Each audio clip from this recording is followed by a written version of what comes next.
Hello বন্ধুরা, good morning. কেমন আছো সবাই? আশা করি ভালো আছো, আর আমিও ভালো আছি। চলে এসেছি আবার একটা নতুন ব্লগ নিয়ে। তো কালকে হচ্ছে সরস্বতী পুজো, সেই জন্য দেখো আমি আজকে যাচ্ছি সরস্বতী পুজো সব কিছু জিনিস আনতে। ঠাকুরও ছিল না, ঠাকুরটা ভেঙে গেছিলো, সেই জন্য ঠাকুরও আনবো। তো চলো তোমরা দেখতে থাকো। হ্যালো বন্ধুরা, দেখো এই যে আমি এখন পাঞ্জাবি চলে এসেছি।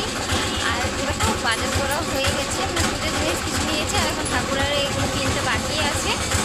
চলো তোমাদেরকে একবার এর মধ্যে রয়েছে সমস্ত পুজোর জিনিস, মানে প্রসাদের।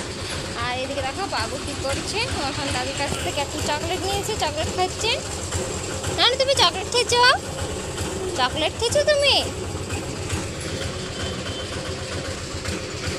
ঠিক আছে, চলো তোমাদের সাথে আবার পরে দেখা হচ্ছে। ঠাকুরগুলো আরে কিনে নিই, তারপর তোমাদেরকে একবারে বাড়িতে গিয়ে দেখাবো, ঠিক আছে?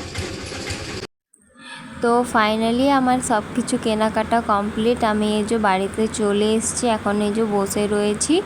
আমি তখন সকালবেলায় খাবার খেয়ে যাইনি, তাই এখন খাবার খাবো।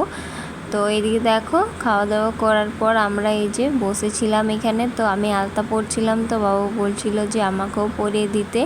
তো তাই দেখো ওকেও পরিয়ে দিয়েছি। ওকে কেমন লাগছে তোমরা কিন্তু অবশ্যই কমেন্টে জানিও। আর এদিকে দেখো চুলটা ওর বাঁধছিলাম, ও বাঁধতে দিচ্ছিল না, সেই জন্য এইভাবে রয়েছে। আর আমাদের জানো তো 5 বছর না হলে চুল দেয় না, সেই জন্য ওর এত বড় বড় চুল, না হলে তো কবে কাটা হয়ে যেত। তো চলো আজকের মতো ভিডিওটা এখানেই শেষ করছি। সবাইকে টাটা।